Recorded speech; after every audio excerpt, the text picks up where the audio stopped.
in the stories we tell. If you liked the story, don't forget to like, comment, and subscribe to support the channel. I saved the son of a criminal minister when he was being humiliated by my cousin, helped him escape slavery, cleared his name of injustice, and made him alive in son-in-law. But the day he climbed to a high position, he turned against me, accused and killed my entire family, confiscated our assets, leaving me alone to live in solitude, despised and abandoned by everyone. In his eyes, there was only disgust. Who asked you to save me? Whatever I did, she willingly endured it all. She suffered for you for 10 years, you owe her, and you must repay everything you owe her. After my rebirth, I coldly watched him being whipped by my cousin until he was barely alive, crawling to my feet begging for help. I simply took my sword and cut off the hem of my dress. How filthy. Cousin, control your dog better. I was reborn on the day I saved Marcus Gu. It was a beautiful spring day. The imperial family was hosting a grand polo match. Camilla Zhang had lost to me 3 matches in a row. In her fury, she swung her stick toward Marcus, who was leading the horses. A man who was once the first young master of the capital had now become a lowly slave specialized in leading horses, enduring humiliation. To fit in with the young ladies of prestigious families, every time Camilla went out, she would bring Marcus along. Each time getting on or off the carriage, she wouldn't use the footstool but would make Marcus kneel on the ground and use his hands as a stepping platform for her to mount the horse. At the slightest dissatisfaction, she would grab her whip and strike, causing all the young masters and former acquaintances of Marcus to take turns adding insult to injury. Even to help vent Camilla's anger, the number of times they beat him also increased exponentially. Young Lady Zhang truly has capabilities. Even the former first young master has now become her horse slave. Camilla became increasingly arrogant, as if trampling the first young master under her feet made her a more noble person. Her behavior became more and more excessive. Marcus frequently appeared covered in wounds, his face gloomy, no longer showing half the elegance of before. Even those young masters of noble families enjoyed playing such immoral games. Only Camilla would beat and scold him at the slightest movement. In my past life, I thought that on such a grand occasion, her actions would only damage her reputation. Today's polo match surely had noble families competing with each other. I never expected that the more I tried to stop Camilla, the more cruel she became. When I saw Marcus covered in whip marks, I became angry and began to argue with her. I had saved Marcus, but the price I paid was enduring her whip after whip. She showed no mercy. The whip marks on my back were so deep they reached the bone, and one side of my face was also struck by the tip of the whip, leaving a scar that could never be erased. Afterward, I developed a high fever from infection and nearly lost half my life. By the time I recovered from illness, the entire capital was flooded with rumors that I and the son of a criminal minister had secretly pledged ourselves to each other. Rumors can kill, many people's words can melt metal. Camilla even repeatedly brought Marcus, beaten nearly to death, into my inner courtyard. Cousin already likes him so much, I'll give him to you as a gift. After all, he's just a dog. From then on, my reputation was completely ruined. I lost my mother at a young age. Fortunately, my grandmother loved and raised me by her side. But when the big incident happened, the aunts in the house feared I would implicate their daughter's marriage prospects. So they threatened my grandmother with death, forcing her to send me back home. If you don't send this evil star away, everyone will think the young lady's virtue is taught by the grand lady. Who will dare to propose marriage in the future? We also dare not let you teach the other young ladies in the house. Not only isolating and ostracizing me, even my elderly grandmother had to bear the bad reputation and shame. No matter how much grandmother doted on me, she couldn't help but send me back home. Fortunately, father only had one daughter, me. He had long planned to select a son-in-law and didn't worry about marrying me off. Marcus was not incompetent. After entering the Marquis's manor as a live-in son-in-law, he rose to the clouds in one step, until he reached the highest position, then turned to accuse and kill my entire family, confiscating all assets. Only then did I learn that he once had an engagement with Camilla Jing. When his family was convicted, his father, the pillar, struggled to protect his wife and children's lives. Marcus brought the betrothal token to ask the Zhang family for help, but they tore up the engagement contract and trampled the token to pieces. For a meal, he had no choice but to voluntarily sell himself as a slave to the Zhang family. Over the years, everyone could clearly see his bitter resentment toward the Zhang family. Such a powerful clan has now fallen into poverty, and even Camilla, who had married, wouldn't spare him. She forced her husband's family to write a divorce letter and send her home. Everyone thought he wanted to completely eradicate the Zhang family. But unexpectedly, he turned around and aimed his sword at the Chen family. The entire Chen family was beheaded, only I survived alone. Only then did I understand. He didn't resent Camilla for humiliating him, but hated her for breaking off the engagement between them. No wonder on the day he learned my cousin was about to be married off, he couldn't sleep all night. Miss, young Master Gu is about to be beaten to death. Why don't you go save him? Camilla beat him until she broke her stick but still wasn't satisfied, and even called for someone to bring a horse whip. The young master, who was once refined and held an extremely high position, now lay on the ground struggling to protect his vital spots, fresh blood spreading and soaking into the mud. Why should I save him? On the contrary, why do you care so much about a slave who only leads horses? Willow G's face went stiff. Didn't Miss used to send servants with medicine ointment when she saw young Master Gu being beaten? Why is this servant puzzled why today you don't stop Miss Zhang? Just because I sent medicine ointment means I must save him. How ridiculous. That dead dog is too suspicious. Beaten by Camilla until he couldn't get out of bed. To get medicine, he had to crawl through the legs of slaves, and in the end only got a jar of low-quality ointment. I once kindly gave him wound medicine, yet after we became family, I accidentally saw that jar of poor-quality medicine carefully kept by him. Perhaps then I should have realized that all of this was just the love affair of that pair of scoundrels. It wasn't until my whole family met misfortune that I learned Willow was actually Marcus's spy planted beside me. Before, when Camilla made her wash clothes with well water in the middle of winter, the bitter cold turned her hands red and purple. If I had arrived a bit later, those hands would have been crippled. I bowed my head to Camilla to save her, but forgot that her indenture contract was still in the John family's hands. As a result, she still didn't belong to me, and even cried and complained to grandmother about Camilla, causing me to be punished with kneeling. It was the first time grandmother sternly said, "In this world there is so much injustice and suffering, does it mean that every person you meet, you will manage them all?" At that time, I was too naive, accepted the punishment but refused to admit my mistake. At least today I can change one person's fate. Isn't a servant's life also a life? If her hands were to become necrotic, Willow would be expelled from the manor.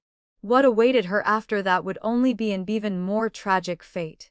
Having a kind heart is not a bad thing, but from that day I understood the prerequisite for having a benevolent heart is knowing how to protect yourself first. These very hands that I once saved today pushed me under Camilla's whip. I always suspected I was pushed out. But after enduring one whip, both frightened and terrified, I fainted. When I woke up, the terrible things had already happened. There was no way to investigate what happened that day anymore. On the day our family was convicted, assets confiscated, criminals executed, Willow became Marcus's concubine. She wore expensive silk, looking down at me from above. When Miss marries, I will beg my husband to send you to a manor to live out your days peacefully, which can be considered repaying the kindness of that year. I looked coldly at Camilla while explaining to Willow. You don't understand, this is not a small matter. Look at the madams sitting properly on the high platform, they're actually helping the young masters choose suitable people. I'm just a younger cousin. How can I go against my cousin's wishes because of a slave who leads horses? In such circumstances, every word and action represents the family. My cousin only has a beautiful figure but isn't very smart. Why didn't the Zhang family brothers stop her? After all, they're the ones qualified to educate my cousin. Less than half a cup of tea later, Willow excused herself to use the restroom and hurriedly left. The direction she went was exactly where the young masters were gathering. Just then, the prize for the polo match was brought before me, a phoenix hairpin made of ruby, crafted by the imperial palace. Such fine items couldn't be bought outside. The Zhang family were civil officials, rarely having the opportunity to receive imperial favor.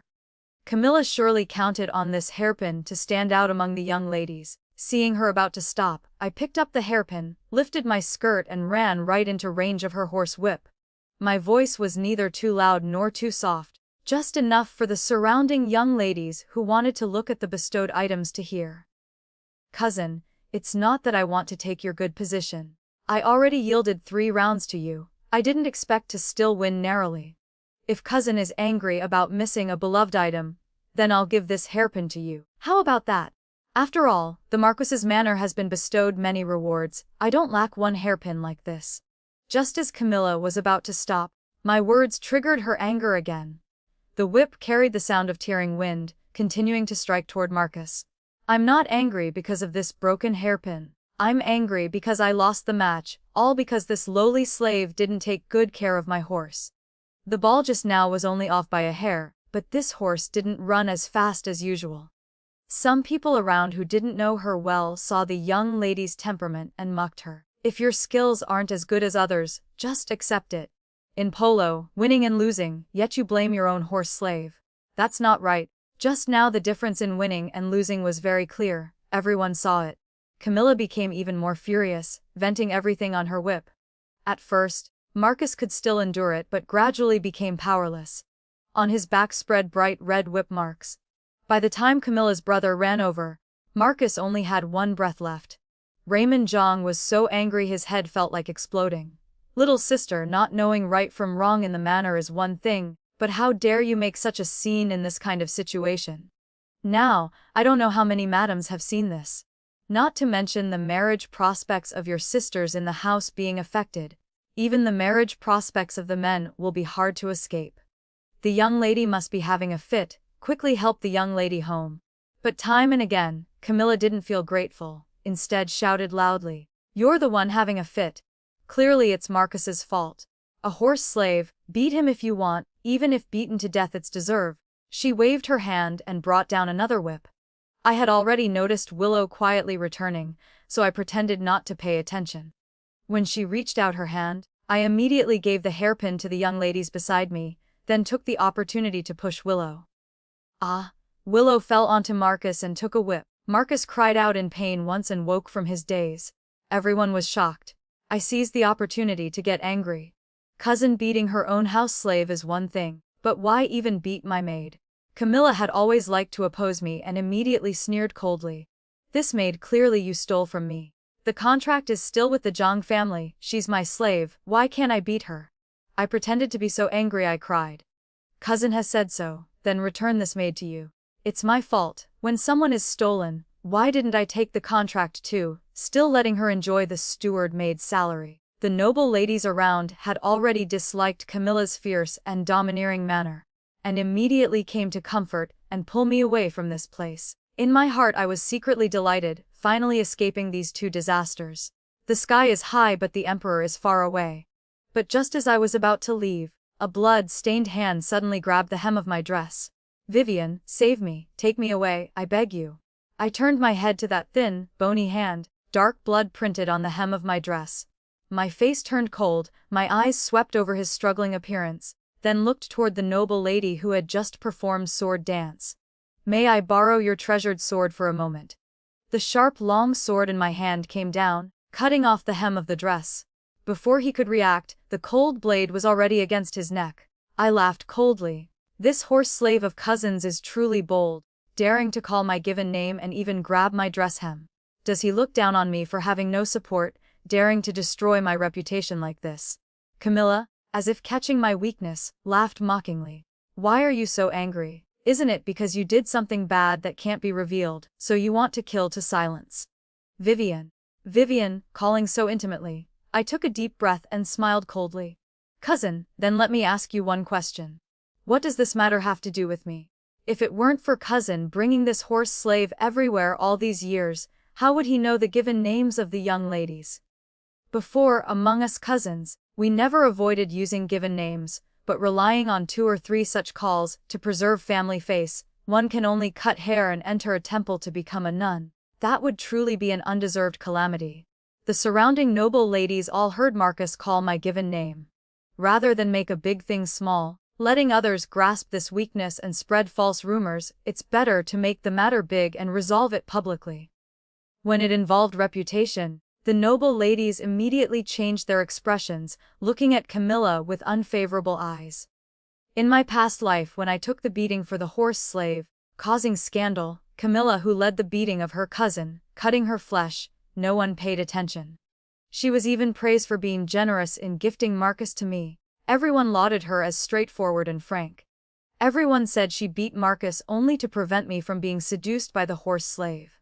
Meanwhile, I was scolded as shameless, willing to endure humiliation, having an affair with a horse slave before marriage. On the contrary, Camilla even pretended to speak up for me. Rather destroy 10 temples than ruin one marriage. Who would have thought my cousin's deep feelings would reach the point her life to protect her lover? Now thinking about it, I shouldn't have tried to stop it before. After all, my cousin is the only daughter of the Marquis of Heening, one rank above us. What kind of young gentleman couldn't she choose? Why would she listen to outsiders like us? As a result, the Marquis of Heening's manor was scolded for having improper family conduct, and I became an ungrateful wolf who didn't know kindness. But this life is different. I'm the precedent of being harmed. Matters involving reputation don't need my explanation. The noble ladies here will take action themselves. It's clear who has been inseparable with the horse slave. Who is the one doing things that can't be revealed?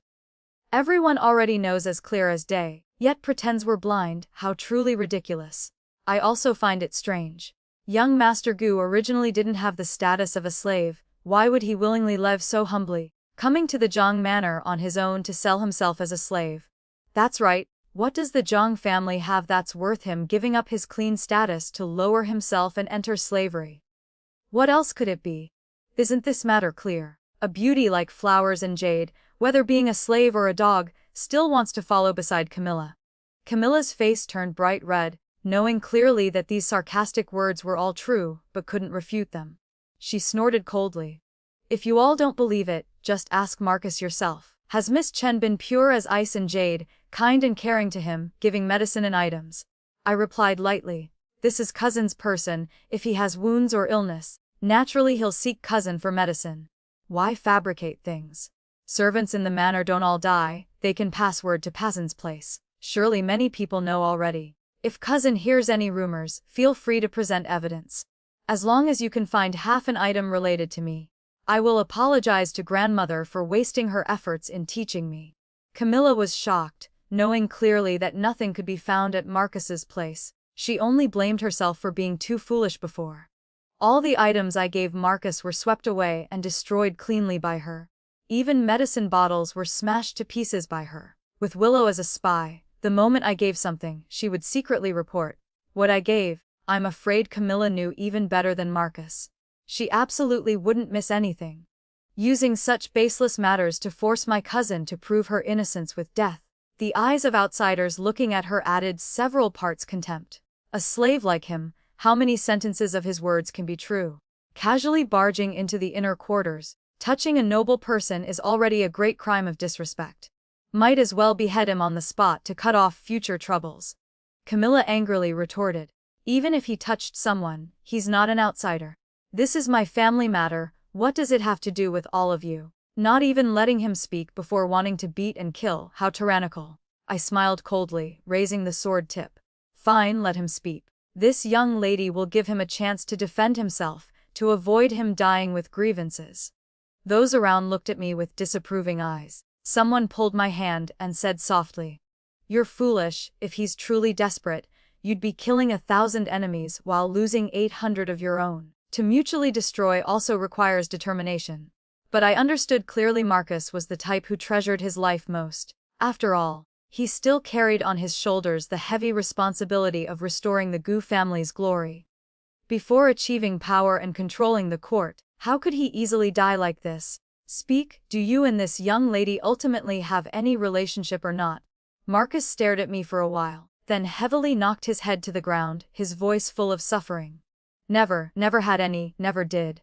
Camilla had hoped this obedient dog would satisfy her as always, never expecting to be slapped in the face by him.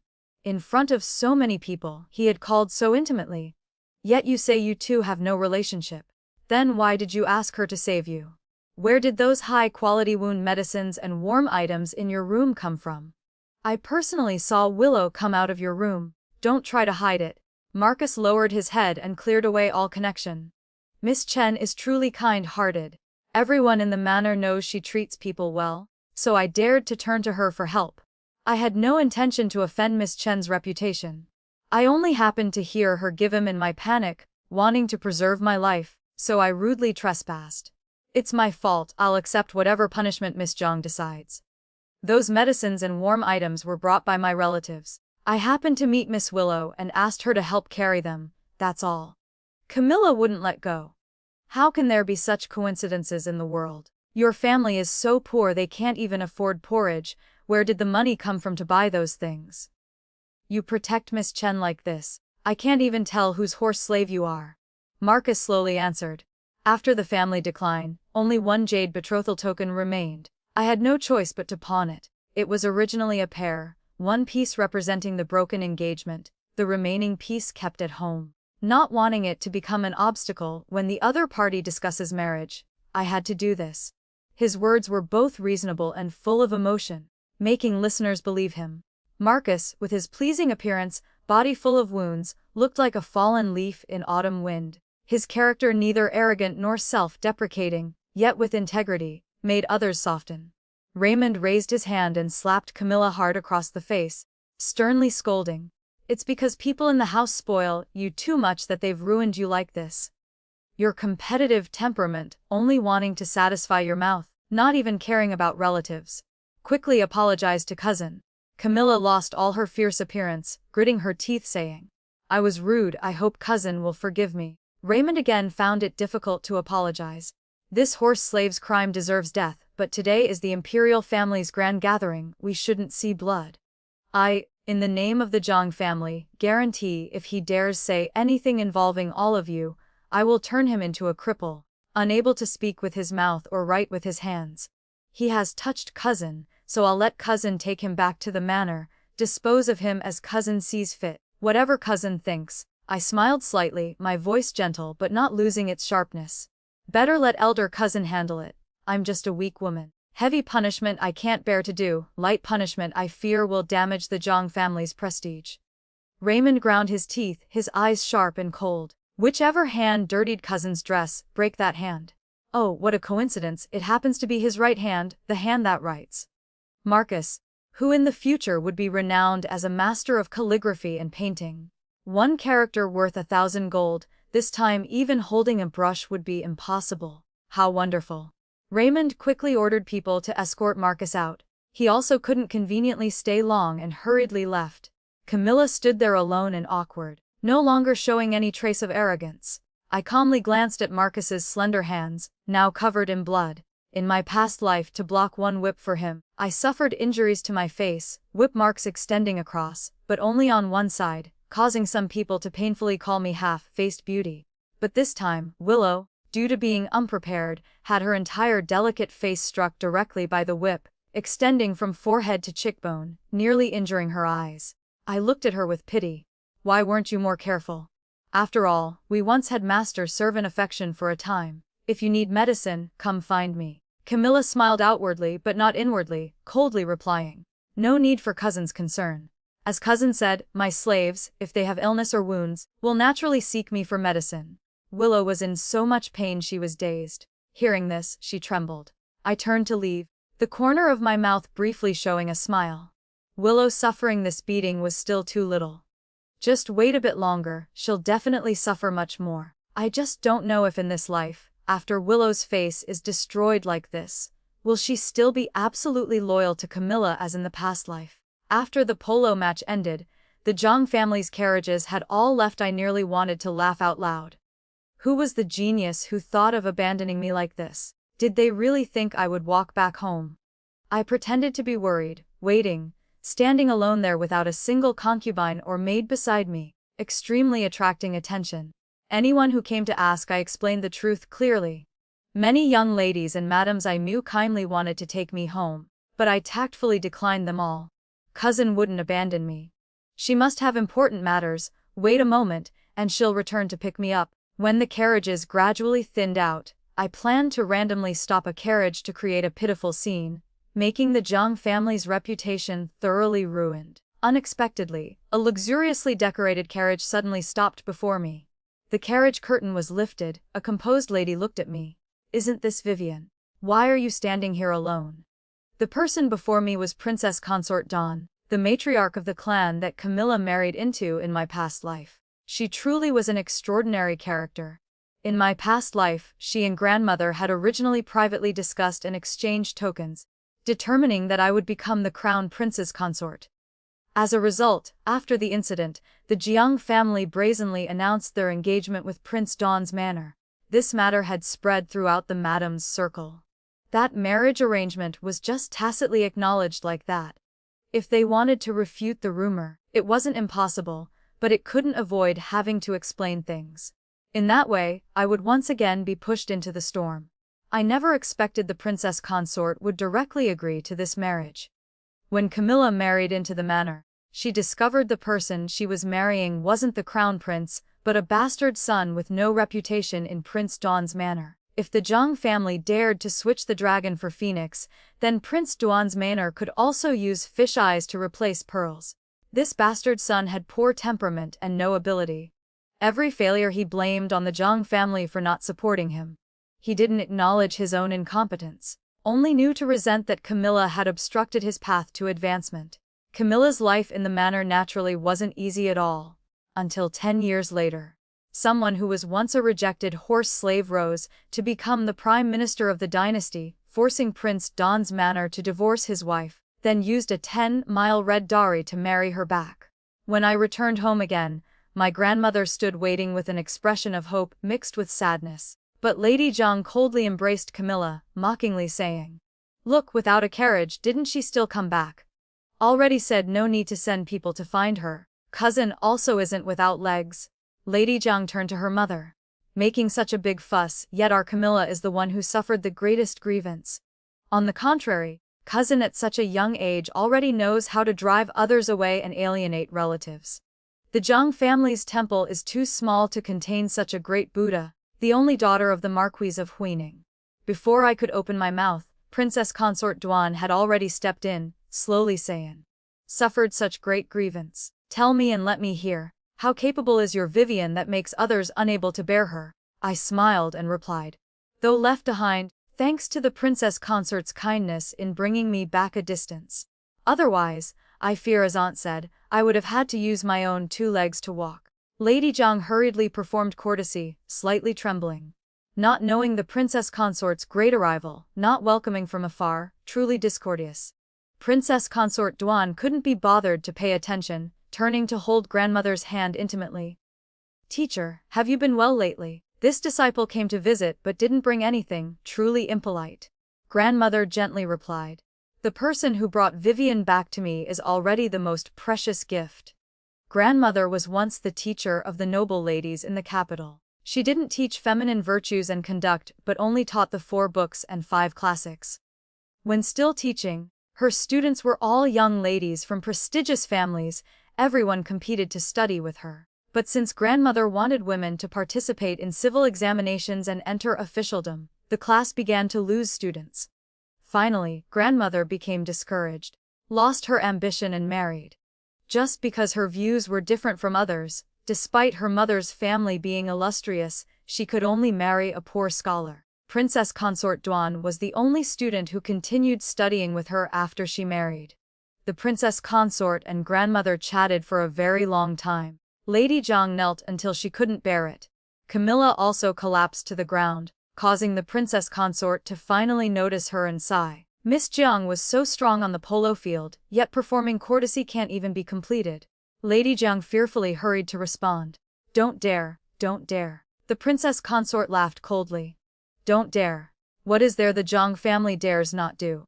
The legitimate daughter of the Marquis's manor, they say abandon then abandon. The mother then lets her daughter lose face everywhere. The daughter even dares to scheme and harm her cousin, the legitimate daughter of the Marquis's manor. You all say abandon when you want. Lady Jiang and Miss Jiang are truly blood mother and daughter. One is cowardly, one doesn't know what shame is." The princess consort turned to grandmother. "Forget it, you said the Jiang family is a small temple. Then how about today letting your teacher agree to the 2 children's matter? I'll take this great Buddha home early, so the Jiang family doesn't have to suffer anymore." Grandmother still firmly refused to nod. Princess Consort Duan had no choice but to leave with a face full of resentment. The rumors spread throughout the capital with unimaginable lightness. By the time Lady Zhang could react, the news had already spread throughout the capital. Miss Zhang is stubborn and willful. In one day she injured 2 slaves and even abandoned the legitimate daughter of the Marquis's manor at the polo match, then left alone with her head held high. Camilla was at marriageable age, and the polo match was originally a place for noble families to secretly observe each other. Slaves coming and going there were as numerous as clouds, all eyes and ears of the great clans. Rumors spread like fierce tigers, but without fire how can there be smoke? In one night, several aunts all avoided the main branch like avoiding a plague, loudly declaring Camilla must either marry out or enter a convent.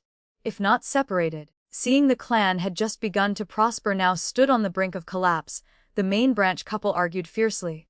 Finally, they had no choice but to hastily find a family to arrange Camilla's marriage. But with such a major incident, no matter which family they chose, they couldn't avoid careful negotiations. In a short time, they couldn't find a suitable family. Lady Zhang wanted to choose someone from her maternal family, but her maternal family wasn't easily manipulated either. They coldly refused, forcing Lady Zhang to prepare grand gifts in generous terms. Finally, her younger brother agreed to reveal the truth. The rumors originally weren't enough to make Camilla unable to marry. But the problem was she had once been secretly pregnant with an illegitimate child, and moreover the son of a criminal minister.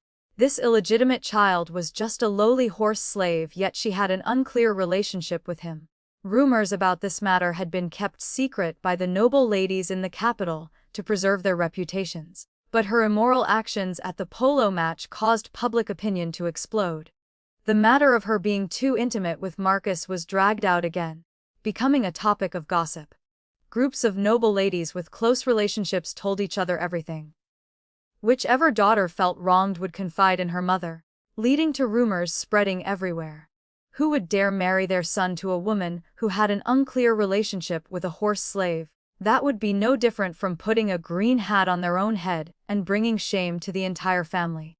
Lady Zhang's sister-in-law mocked. Best to choose a family in a distant place to marry her off, don't bring disaster to others. Lady Zhang had no other choice.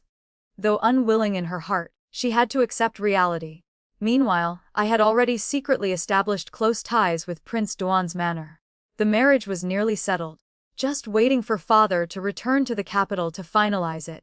Prince Duan was the crown prince, different from other princes of different surnames. His status was noble. When the crown prince succeeded to the throne, I would become an honored princess consort.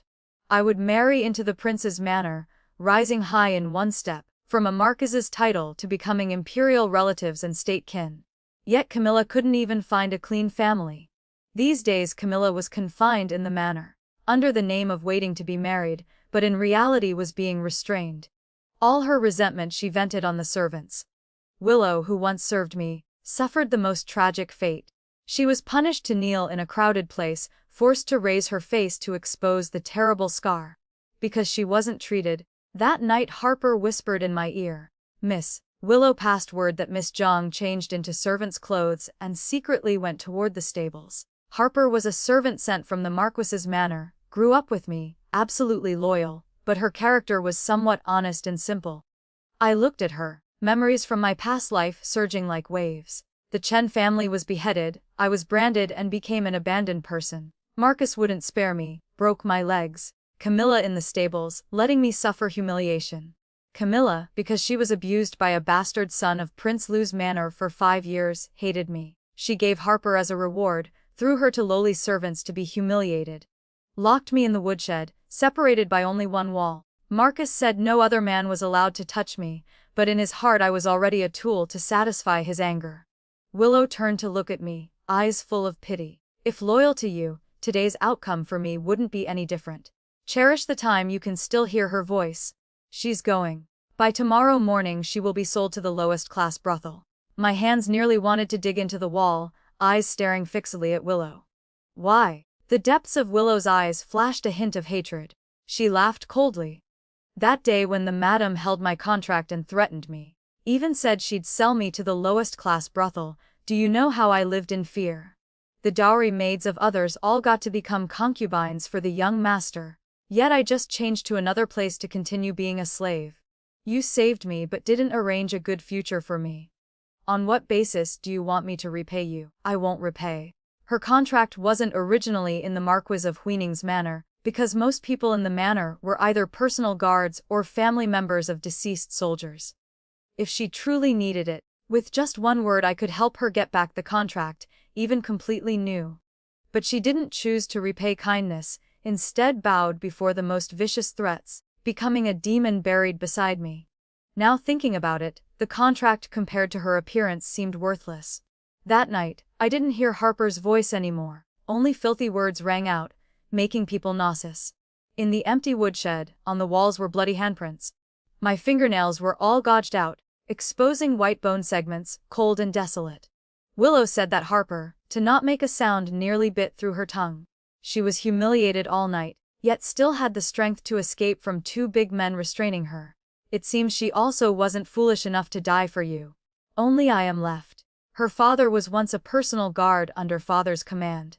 He was severely wounded saving father, then continued working in the Marquis of Huining's manor. His daughter absolutely wasn't someone who feared death.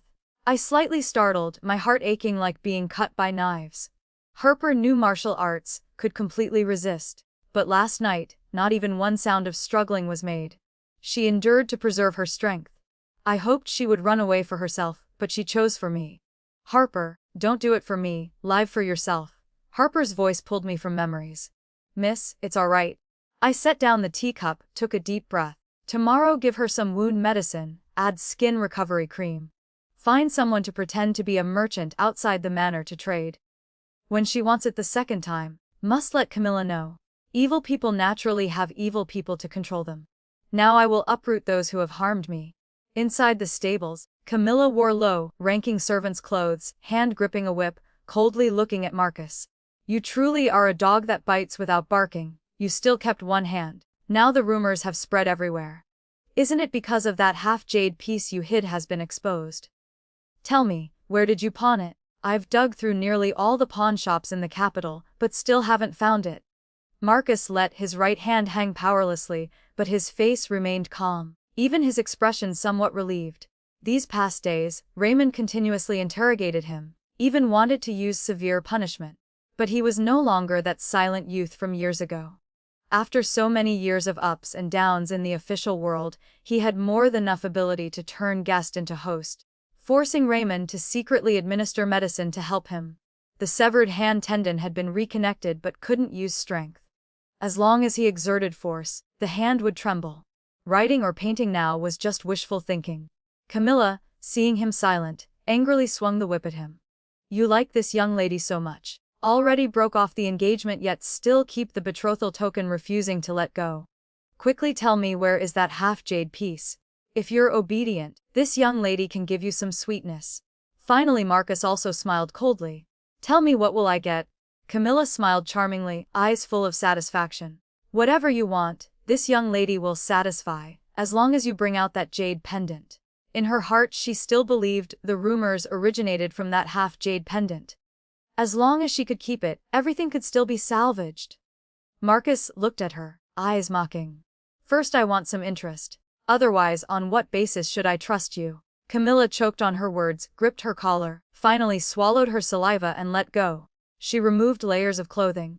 The thin spring garments, in just moments, revealed snow-white arms, slender calves, and delicate neck. She looked at Marcus's expression, seeing he still wasn't satisfied, eyes seeming to want to examine every part of her body. Finally she decided to continue removing clothes, only leaving a thin undergarment on her body. The cold from the air seeped through the thin fabric, making her shiver. She wrapped her arms around herself, eyes red and brimming, tears falling like rain, voice choked full of shame. Do you really have to humiliate me to death to be satisfied? Marcus smiled slightly, picked up a set of clothes and gently draped them over her. In Camilla's heart rose a ray of hope, thinking he finally couldn't bear to make things difficult for her. But when he moved closer, warm breath brushing her ear only made her face flush red, heart beat wildly. She thought if Marcus truly still had merit and reputation, marrying him wasn't unacceptable. After all, Her reputation had already been implicated by him, he wouldn't reproach her. But just when she was deluding herself, Marcus's words made her feel like falling into an ice cellar. Miss Zhang's body is no different from any other woman. I thought you had something special, now it seems you're just ordinary and vulgar. She stiffened, eyes wide open in disbelief. Marcus curled his lips in a faint smile, eyes cold, carrying the oppression of one accustomed to holding power, making her tremble in fear. Your appearance now is truly lowly. Camilla was both ashamed and furious, hands gripping her clothes tightly, eyes burning red as if wanting to incinerate him. Outside I had witnessed everything. Gently kicked open the door, mocking voice rang out. What a truly wonderful performance. Does this count as catching adultery in bed? Camilla shrieked, hurriedly put on her clothes again, hiding behind Marcus with no trace of arrogance left. Get out. I walked forward step by step, eyes cold as ice. So it turns out cousin once had an engagement with a horse slave. I nearly forgot this horse slave was once the first young master of the capital. Camilla's face changed color. I continued smiling coldly. Clearly the one who had private feelings with him was you, yet you viciously wanted to frame me. What did I do wrong to make cousin hate me so much? Let me guess. Is it because I'm discussing marriage with Prince Duan's manor, while you only have an engagement that can't be made public? Your poisonous scheme truly kills with one arrow. Having finished speaking, I pushed Marcus aside, swung my hand and slapped Camilla twice. You dare hit me. Her voice was hoarse, but I only curled my lips. This is the cry of a lark about to die. I slowly wiped my hands, eyes full of contempt. Listen well, I hit you, so what can you do to me? All these years I respected you as cousin. For grandmother's sake I endured all provocations and humiliation. But have you forgotten I'm the only daughter of the Marquis of Huining?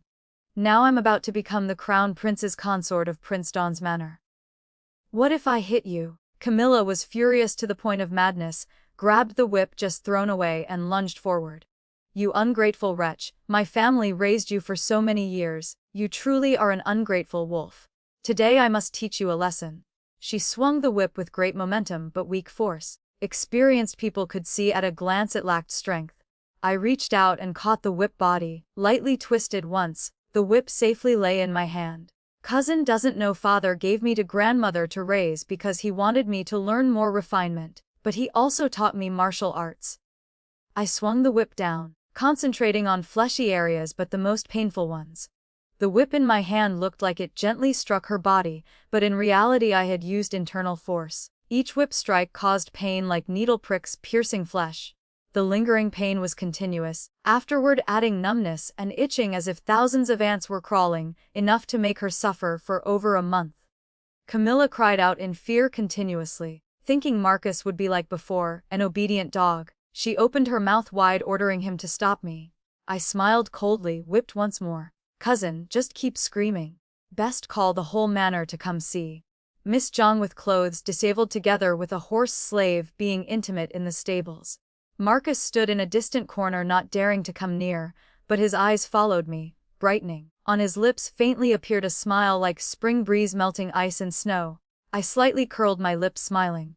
So shameless, truly can't stand to watch. Without saying two words, I whipped several more lashes toward him. Anyway, today I came here to vent some anger.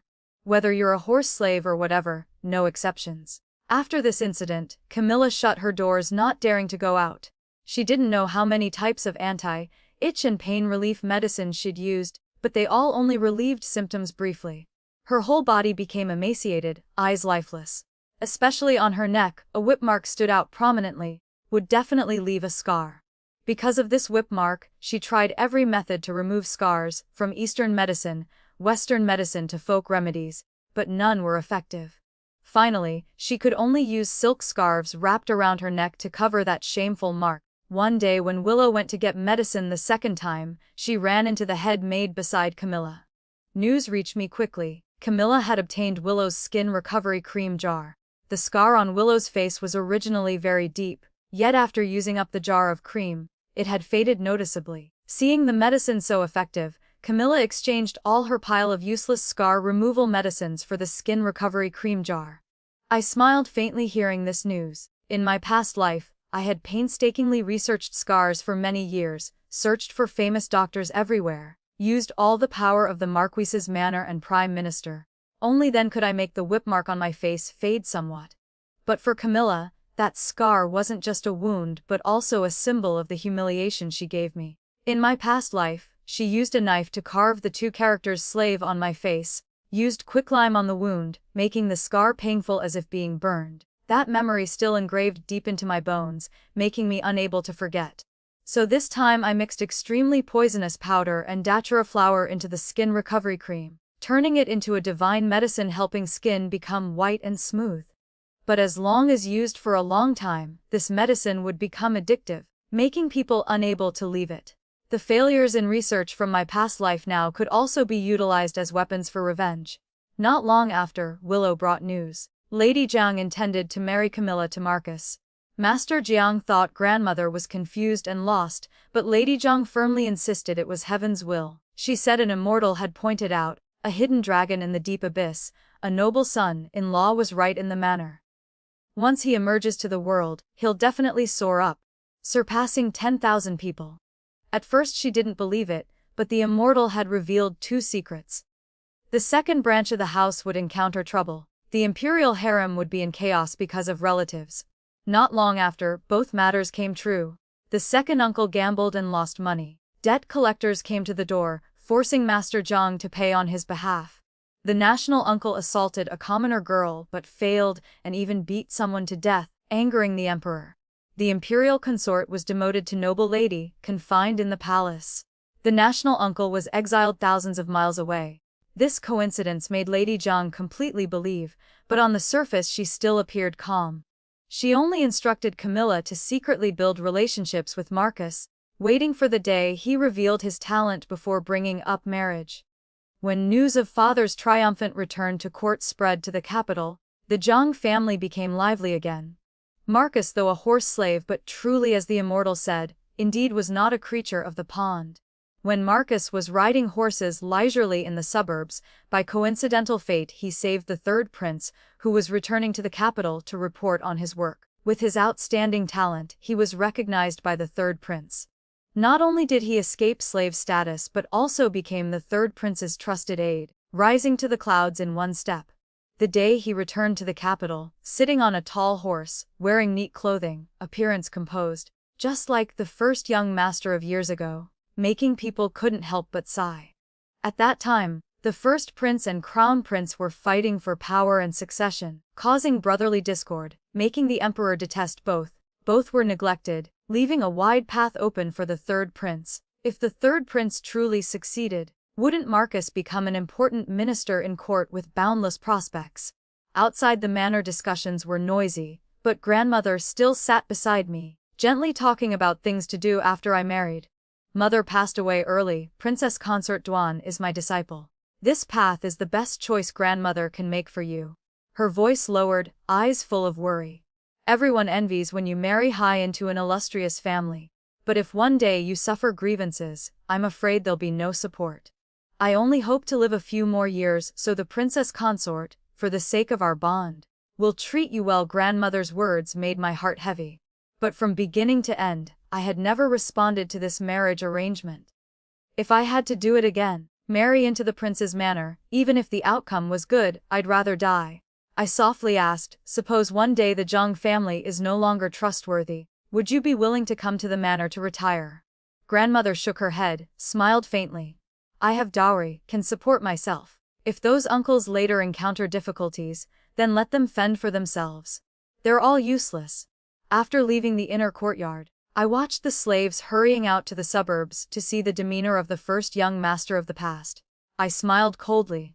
Marcus, 10 years to become prime minister, in the end still lacked patience to start over from the beginning. This life without me supporting him, he could only forge his own path. I muttered, without reputation, without background, how can that talent be displayed? Only memories of the past life remain.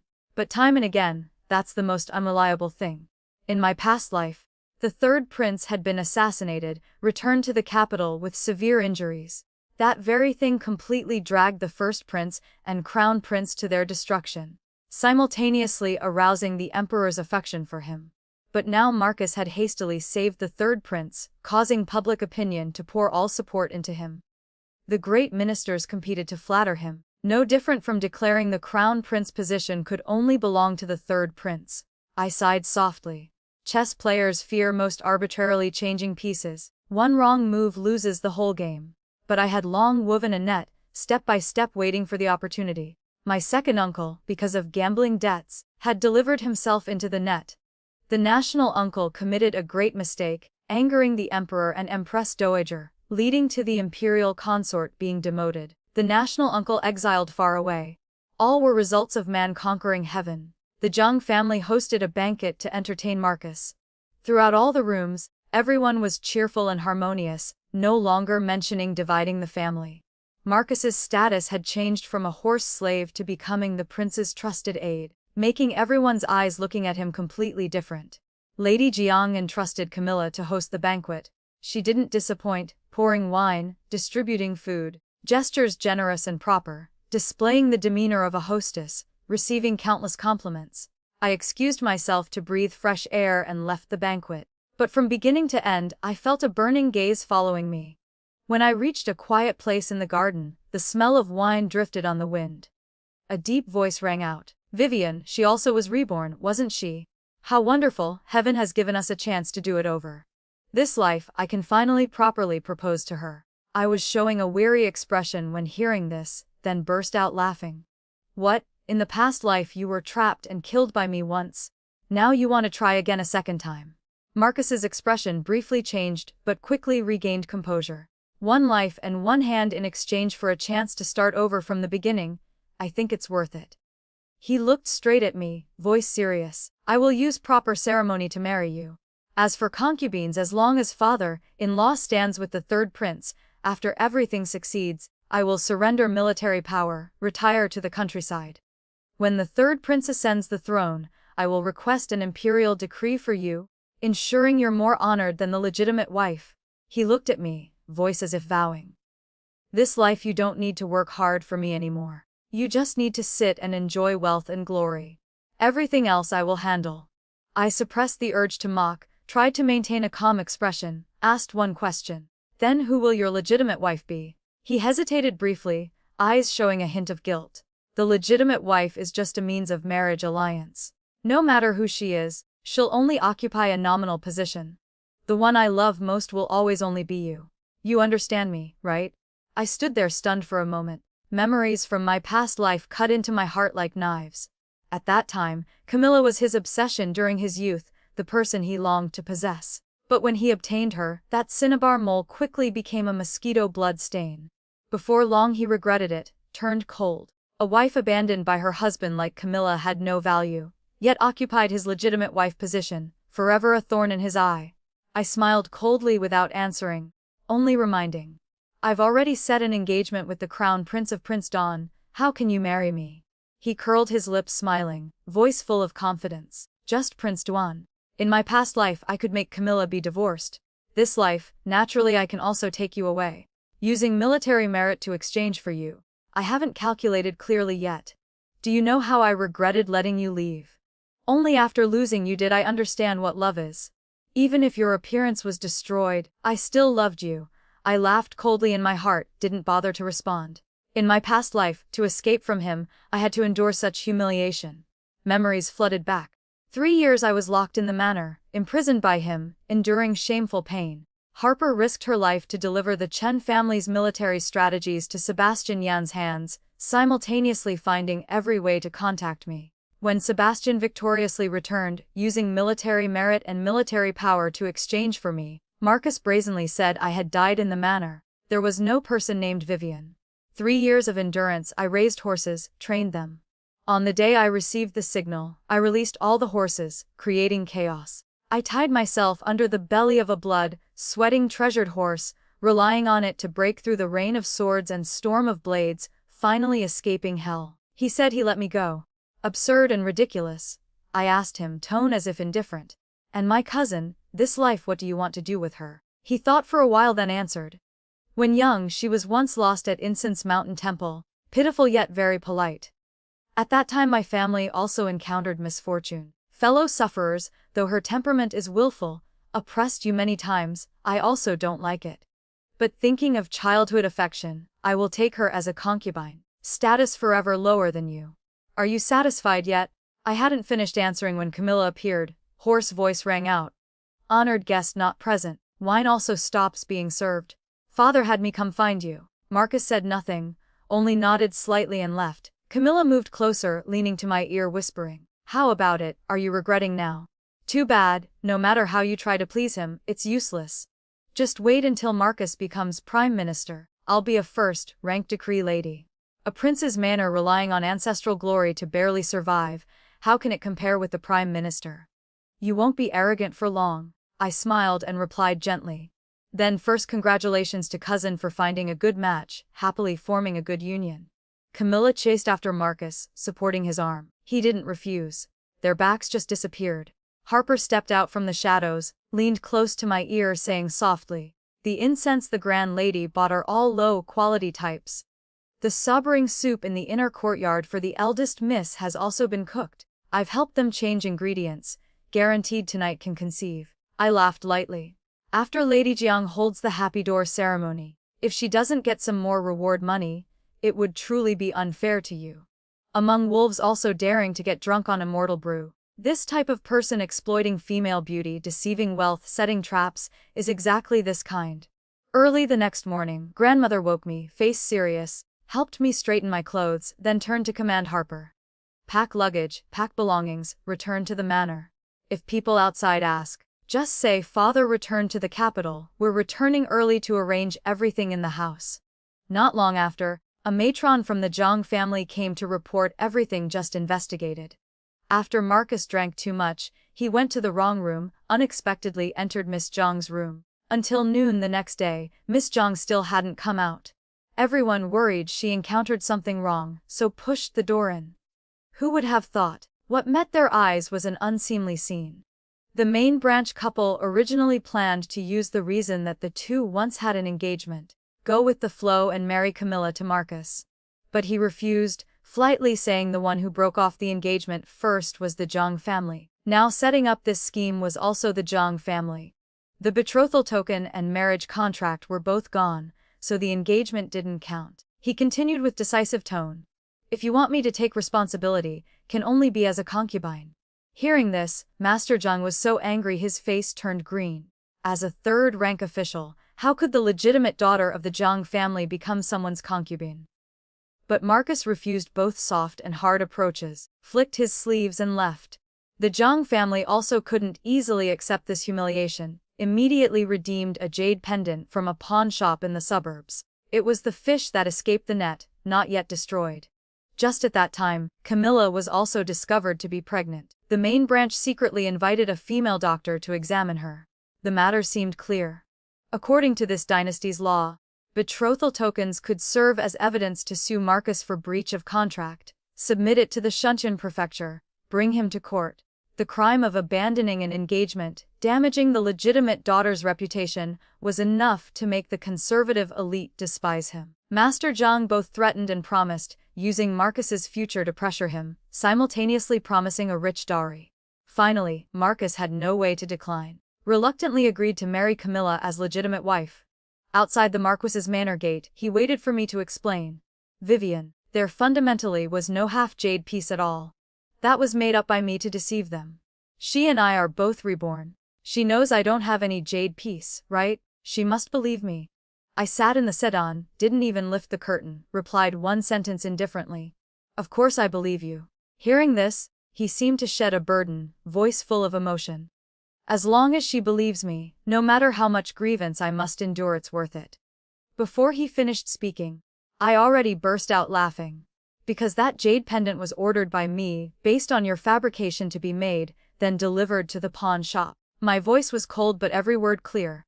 You and cousin colluded to do improper things. Cows seek cows, horses seek horses, truly heaven and earth made a pair. How could I bear to separate you two? I continued in a tone cutting off his words. In the past I will marry her as honored concubine, only looking at past affection to take her as good concubine. As for the legitimate wife position, it's just a nominal position for marriage alliance. You truly have capabilities, but unfortunately, only know how to dream in broad daylight. The day father returned to the capital, my heart briefly felt panic. Memories from my past life rushed in, Images full of pain appeared clearly in my mind. At that time, a coup occurred in the palace. Marcus tricked me into leaving the capital, forged my letter to call for father's help. But at that time father no longer had military power. 100,000 Chen family troops were dispersed throughout provinces. But he still brought those wounded soldiers from before to the battlefield, from the Marquis of Huning's manor to rescue me. What awaited him was a dense volley of arrows and the emperor's dying rage. The imperial decree had Marcus personally supervise the execution to prove his innocence. And I, as Marcus's wife, was no longer a Chen family member. He still drew clear boundaries, gave me a divorce letter. He said, "His Majesty looked at my merit and spared you one life. Don't blame me either. Who told your father to plot rebellion? How ridiculous. His father was also a criminal minister plotting rebellion. Even the evidence was all destroyed by me on his behalf. Now these things no longer mattered. Everything would become the past." After the emperor passed away, before father was beheaded, I went to see him one last time. He said, "I know my daughter will never be so lowly as to beg for mercy, even toward her own father. But I don't dare gamble on that possibility. If something truly happened to you, I truly don't know how to explain to your mother under the 9 springs. Vivian, live well. The Chen family army is still waiting to you to lead them. No one could shake father. When the country is at peace yet civil war occurs, regardless of who becomes emperor, they will all be wary of father. Only one person won't, but she would find it very difficult to ascend the throne. Now I just want to see, this lifetime I won't be together with the criminal minister's son Marcus. I want to see how the emperor forces father to surrender military power, and how he rewards father's military achievements. Marcus, perhaps provoked by me, relied on memories from his past life to continuously presented strategies to the third prince. Floods in Jiangnan, severe drought in the northwest, mountain bandits rising up, it seemed nothing in this world could stump him. The third prince also deeply felt he had talent, so continuously rewarded and valued him. For a time, Marcus's reputation spread far. He had suddenly revealed talent that terrified the world. At this time, Camilla also lived extremely luxuriously, everywhere rubbing shoulders with other decree ladies. She even had the thought to show off her slightly protruding belly, coming to find me to boast. Her marriage with Marcus was extremely simple, even real estate and carriages were all paid for by Master Zhang. Only now could it be considered the capital was starting to generate profit. How about it, even the manor has returned. The matter between you and Prince Duan's crown prince still hasn't been finalized. Don't some people rely on the crown prince Panserk status to act superior? I see since you returned to the manor, the princess consort of Prince Duan's manor hasn't even visited once. I advise you to quickly grasp that man. Otherwise who knows when the dream will shatter. Without a proper host at home to entertain, to avoid suspicion, Prince Duan naturally won't come to the door, only meets me outside. The weather grew hotter day by day. I looked at the whip mark on her neck. It had healed quite a bit, but was still very obvious. After she became pregnant, I stopped providing skin recovery cream to Willow. Wait temporarily, after she gives birth, will it be correct or not? I'm afraid not necessarily. Just left the manor and already had to go through the suffering of childbirth and raising children. If unlucky enough to encounter an unreasonable mother-in-law, then will suffer even more. Camilla's face turned cold as she left, always dressed neatly, but even thick powder couldn't hide the haggard look in her eyes. No one knew more clearly than me what kind of virtue Marcus's mother possessed. She was exactly an old demon hag. Actually, I also wasn't tortured, just pitied the several younger sisters-in-law. Each one seemed to have their yang energy sucked dry. The Zhang family had once broken off the engagement, letting Marcus be a horse slave for many years in the manor. One could imagine how miserable Camilla would be. I stroked her collar with a pitying expression. Cherish this time like hibiscus flowers blooming at dawn and withering at dusk. Falling from high above hurts the most. The higher the reputation, the more violent the backlash when reputation is ruined. When the strategies Marcus proposed were put into practice, problems quickly appeared. At this time in my past life, he was still accumulating knowledge. After being a horse slave for many years, what he once learned was no longer suitable for the present. I had him go read books at the Imperial Academy, take the civil service examination to enter officialdom, then go out to serve as an official and accumulate achievements. So in my past life, He also didn't participate in government affairs during this period. The administrators in various places in Jiangnan and the northwest had accomplished many achievements. The strategies proposed were based on the situation at that time, only suitable for that situation. But today, the officials participating in building dikes in the Jiangnan water region hadn't even taken office yet. Marcus casually drew hasty conclusions based on documents. But when applied to reality, it caused waterway diversion problems and affected villages and towns along the river. The emperor originally felt the third prince was now excessively outstanding and dazzling. So after seeing the feedback, he directly threw the memorial in the third prince's face. Marcus was beaten by the furious third prince right in front of everyone. At this time, the official who received the task at the critical moment had the courage to clean up the messy situation, and borrowed this opportunity to rise like a kite catching wind. Marcus ran over like a madman to question me. Does she hate me so much? Recommending those protégés from my past life to let them hold petty official positions. You also don't want them to come work for me. I had searched for many talented people who didn't meet the right time. Because of him scheming and plotting, his policies were reviewed many times by these people, checking for flaws and supplementing details, to the point that once policy discussions were presented, they often astonished everyone. Over time, he felt this was his own ability, like someone who cheats often and succeeds then deceives even himself. These people truly were talented. When gathered together, they were like flames shooting to the sky. When scattered, they were like a sky full of stars. They only lacked opportunities to climb up. I could promote a horse slave to become prime minister. Very good at managing people, and had very sharp eyes for recognizing talent. There was no reason I couldn't promote even more great officials and famous ministers. I knew the preferences and temperaments of all the great officials and ministers. Mobilized the entire network of relationships of father and grandmother. Recommended these protégés to them to bring into the court. Talent was abundant, but marital relationships easily changed. The kindness of father-in-law became increasingly rare. Marcus would only think that I, as his wife, doing these things was natural. After these people achieved success and fame, they would surely be grateful for my kindness. When they all became famous, afterward they would all be newly noble people. In the future, they would be protégés of the Chen family. I looked at his face beaten black and blue, nose and eyes swollen purple, couldn't help but look up and laugh loudly. Anyway, before Camilla also couldn't bear to hit his face. But the third prince wasn't someone who liked male beauty. All the whip strikes hit his face. Generally speaking, also jealous of his handsome appearance. Speaking of this, I still want to thank you. Without the pheasant that is you as support, how could I discover they were the true phoenixes?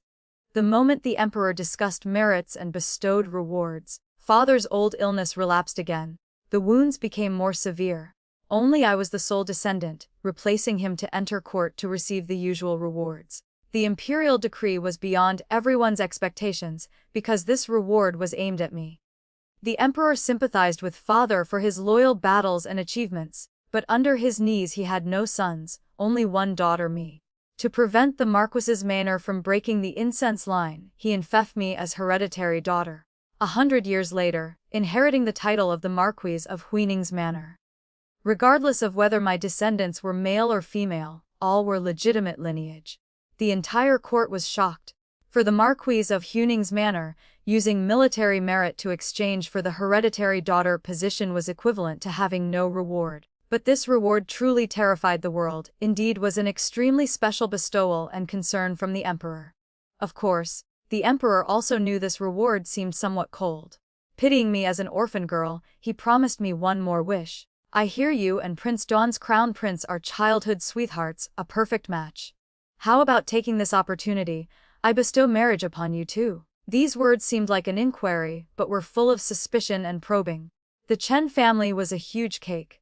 No matter whose hands this cake fell into, it would make him unable to sleep peacefully. Not to mention Prince Duan's manor were princes of different surnames.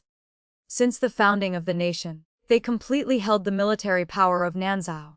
If our two families became in-laws, I'm afraid tonight he wouldn't be able to sleep well at all. Father is severely ill. I fear he cannot continue riding horses to battle. To share your majesty's worries, before now this subject hasn't been able to fully show filial piety to father. I only hope now to be able to care for him.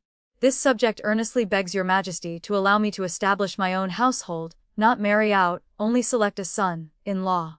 The emperor was extremely pleased, because this request of mine was exactly what he wanted. He hoped I would never marry my whole life.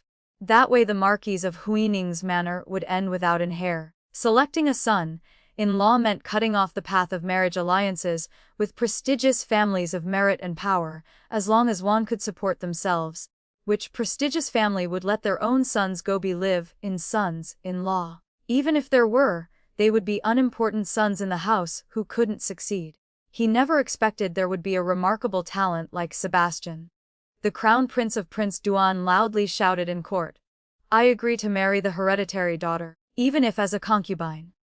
The emperor angrily scolded him for disrupting court order, ordered the imperial guards to take him away and throw him out of the palace gates. A good merit discussion and reward ceremony finally ended in chaos like chickens flying and dogs running. The moment leaving the palace, I saw a minor official quietly walking alone. No one paid attention. He also looked toward me, seriously clasped hands in salute. Congratulations to the hereditary daughter for achieving her wish. I slightly bowed to return the courtesy. Also congratulations to your excellency. Your advice was received by your majesty. Your official career will rise step by step. I had used famous paintings by sages as gifts, asked the Grand Tutor to put in a word to invoke father as Prince Junbei, jumping 2 ranks in 1 step, joining the ranks of princes of different surnames. The Grand Tutor, though knowing clearly the emperor would find it very difficult to agree, he had lost real power, only a bit of reputation left to preserve. Before the temptation of those precious rare famous paintings, he couldn't resist, so happily agreed. I also had those prodigies who had just gained a foothold in the court praise father's achievements, interspersed with suggestions to infuff me as hereditary daughter, into a series of memorials requesting infuffment and rewards. If you want to open a window, first you must threaten to remove the whole roof. The effect would be clearer. I never expected a variable would appear, Sebastian. But that also didn't affect the overall situation. When I exited the palace gates, Sebastian was already standing waiting. Eyes eager. Officials coming and going all glanced at us with meaningful looks. I intended to ignore him, but he hurriedly pulled me back. Little sister, let me take you home, I coldly replied. No need to trouble yourself, Crown Prince. The Chen family's carriage is already waiting outside the palace gates. He smiled again, voice full of reproach mixed with a bit of resentment. If I'd known earlier, what did you need to provoke me for? The betrothal gifts are all prepared. The young wife just ran away like that. What a waste of the bond between our mothers. What childhood sweethearts. Truly a little deceiver without conscience. The curious eyes around grew more and more, making me truly want to give him a slap. Why didn't those imperial guards take him far away? Finally, I pulled him onto the Prince Manor's carriage, asked coldly. Why did you do this? He smiled bitterly and answered. Your Majesty is wary of the Chen family. How could he not be wary of my family? Me marrying you is the best path of retreat. You deceived me, breaking my heart. This time, let me use you once. I sighed, voice firm. I have no path of retreat. Retreating again and again, in the end will be unable to retreat anymore. Only can face difficulties, help a person without suspicion ascend the throne. Then I won't need to retreat anymore. Meanwhile, Camilla still hadn't given birth yet, but already continuously boasted. Taking advantage of when people weren't paying attention, Willow led her to a secret place, carved the 2 characters lowly servant on her face, then stabbed once into her abdomen. Knowing she couldn't escape, Willow jumped into a well to commit suicide. When pulled out, the scars on her face had rotted to the point of being unrecognizable. During the autopsy examination, they discovered those scars had originally healed but were torn open again, bleeding. No way to apply medicine, could only use gunpowder to burn the wounds to stop bleeding. Though Camilla picked up a life, the baby was also lost. On her face the scars were too deep and uneven. I'm afraid her appearance was destroyed, Harper told me. The eldest miss had no more medicine, so went to find Willow, demanding she give medicine. Of course she also didn't have any. But the eldest miss saw her face was much better, so insisted she secretly hid medicine. Searched everywhere but couldn't find it, then tore open her scars, forcing her to continue using medicine. Now the eldest miss doesn't dare look in mirrors, even afraid to look at water reflections. Spent a lot of money searching for that merchant. Willow just died like that, truly a pity. Died so easily. Now I'm afraid cousin needs to apply medicine on her whole face, then send it to her as much as she wants. Truly worthy of being master and servant alike, both carving characters on other people's faces. Although Camilla from then on still shut her doors and didn't go out, she had grown accustomed to luxurious spending outside, so left behind quite a bit of debt. Most were deposit payments, making people come find Marcus to collect debts. Trivial matters piled up into mountains, but also had many loopholes. Before at the Zhang family, fixed silver was distributed monthly. But after marrying out, there was no one to manage. The Gu family had no steward to manage and establish rules. The Gu family's people suddenly became wealthy, also spent extremely extravagantly, to the point people had to come to the door to collect debts. But such a big manor couldn't produce even one coin.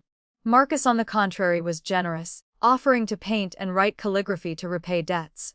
When still a youth, he had become famous for his unique skill of writing with both hands.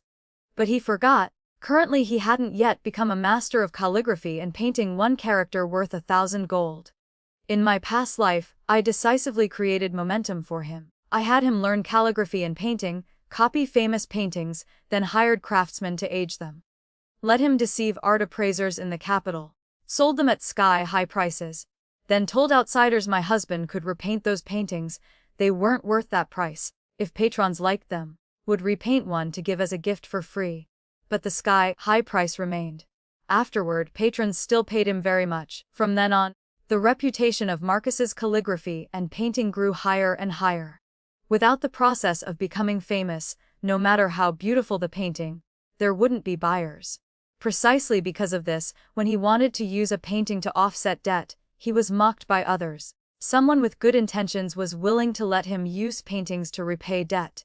But one painting of his was only worth a few taels of silver. He currently owed thousands of taels, would have to paint thousands of pieces to repay the debt. If Marcus agreed, not only would his right hand be finished painting, even his left hand would be lost. But the debt collectors continuously urged. He could only use Camilla's dowry to repay debts. But Camilla still wanted to buy skin recovery cream. How could she let him touch her dowry? During the argument, she even scolded Marcus as useless. Not to mention Prime Minister, even a proper upright official he didn't have. Marcus in his fury wanted to divorce. But how could the third prince lose the support of a great third-rank official like Master Zhang? So he resolved this debt for him. The two were now completely tied to the same boat. The palace coup occurred ahead of schedule, but the target was reversed. In my past life, the emperor valued the third prince, causing the first prince and crown prince to seize the opportunity when his majesty fell ill to join hands and force the emperor to abdicate. The third prince had merit saving his majesty, was enfuffed as crown prince before his majesty's deathbed. This life, the third prince was raised and killed, his wings clipped. But the emperor was healthy, yet continuously suppressed him. Seeing the throne far away and difficult to reach, he considered himself powerful, so launched a palace coup. Not necessarily without Marcus instigating him. He knew many future matters. How could the third prince let gold already in hand slip away? The first prince and crown prince saved his majesty, earning merit. The emperor was very pleased. Because of their discord, but now they were so close. At this time, I presented much evidence proving the Gu family's rebellion was orchestrated by the first prince. Initially the rebellion implicated extremely widely, but when investigating to Marcus's father, the trail was cut off. Now I found letters and private seals that had been hidden for many years. Solid evidence. The emperor flew into a rage, questioned the first prince and third prince, made them commoners imprisoned forever. Marcus finally also sent the lives of the 9 generations to the executioner's blade, the thing his father had used his whole life to protect. After the third prince was defeated, his only request was to want Marcus. The emperor agreed. In such circumstances, it was hard not to suspect Marcus was exactly the spy the first prince planted beside the third prince. No wonder all his schemes were adopted but none succeeded. Turned out the son inherited his father's career. When Marcus was brought out from prison to the third prince's manor, he was still desperately struggling. He didn't believe his father truly had intentions to rebel. Then what about the injustice he had endured all these years and his faith in avenging his father? I came to see him one last time, gave the jailer dozens of taels of silver. He was like a crazed demon, saying I had long planned to trap him like this. You can't bear it anymore. You calculated wrong your whole life, only this matter. Camilla, loved by her parents like that, how could she have so-called fellow suffering with you? How could she be lost in Incense Mountain Temple all night without anyone caring? Only I had just lost mother. With no one caring, despised by others, could empathize with you. You said your father died unjustly, then protected me all day in the wilderness, consoling my pain of just losing mother at that time. I was foolish enough to believe you. Offering 1,000 gold, always wearing a bamboo hat, speaking cautiously, never revealing the slightest information. He didn't recognize me, but I recognized him. At that time, his heart was wide open, truly worthy of the phrase peerless young master. If not like that, what demon would help you for no reason? When he was taken away, no longer struggling, his whole person seemed to have lost his soul. I only watched from afar as you got on the Zhang family's carriage. In his life, he only had the first 10 some passionate years. The remaining years were all a joke. I had asked Sebastian before. The torture in the third prince's manor was no less cruel than in the palace. With the third prince's current resentment, Marcus as the chief culprit, if he didn't taste every torture, I'm afraid even wanting to die couldn't be achieved. Uncle excused that Marcus had abandoned his wife to protect Camilla, but his official career also couldn't avoid being affected, being demoted. Time and again, after Camilla returned home, she went mad. All day muttering she was the prime minister's wife, first-rank decree lady. Other times babbling nonsense agreeing to marry into Prince Don's manor. Really had no other choice but to lock her up. Lady Zhang, because she loved her daughter, the skin recovery cream still never stopped being provided. However, there was a young maid when bringing food to her, was nearly scared sick. The young maid recounted, her complexion now was deathly pale, hair sparse, looking no different from a female ghost. From then on, in her courtyard, no one dared to approach anymore. Several months after Marcus was taken by the third prince, people found a body beyond recognition on a mass grave outside the capital. There were rumors that person when thrown away still had one breath left. But in the end, couldn't escape being gnawed and devoured by wild dogs. Who could have known?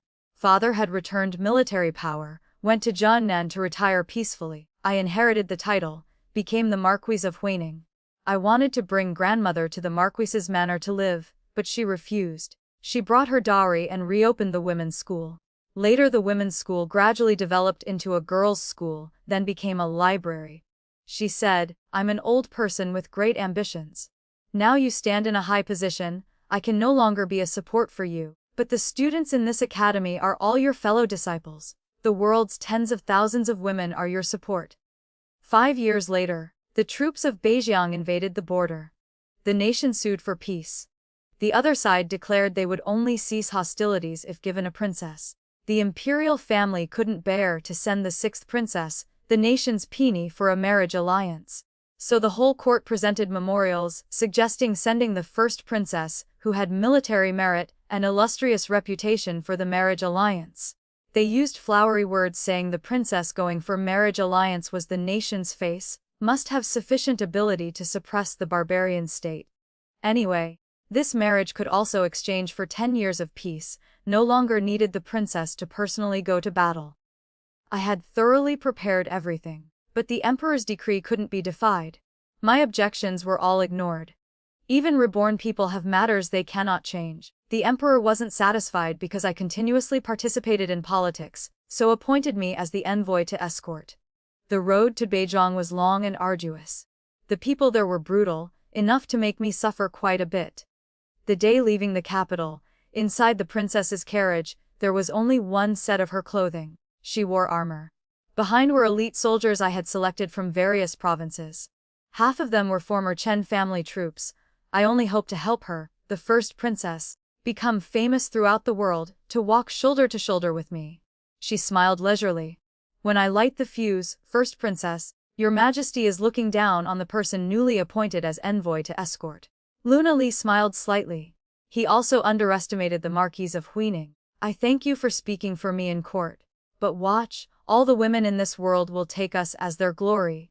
I looked around both sides of the road. High towers and pavilions, curtains hanging like clouds. This journey though long, I believe she will return. I will pave a good road home for her in the nation. Luna smiled brilliantly, eyes sparkling with ambition. Vivian Chen. That year the history books recorded Luna, first princess of the nation, went for marriage alliance. Marquise of Huining Vivian served as envoy, together with Vice General Tao He, escorted the first princess 3,000 miles. 10 years later, Beijiang was peaceful. No warfare occurred. True strength lies not in revenge, but in dismantling the very foundations that enabled betrayal. Vivian's journey teaches us that kindness without self-preservation invites exploitation, yet calculated justice without becoming the monster you fight preserves your soul. She transformed from a knave savior into a master strategist who understood that changing one's fate requires changing the system itself. By empowering other women and refusing to repeat past mistakes, she proved that the greatest victory isn't destroying your enemies, but building a future where their cruelty becomes impossible. Patience, wisdom, and sisterhood ultimately triumph over blind vengeance. The story ends here for now. If it touched your heart or left you thinking, I'd love to hear your thoughts in the comments. Please like,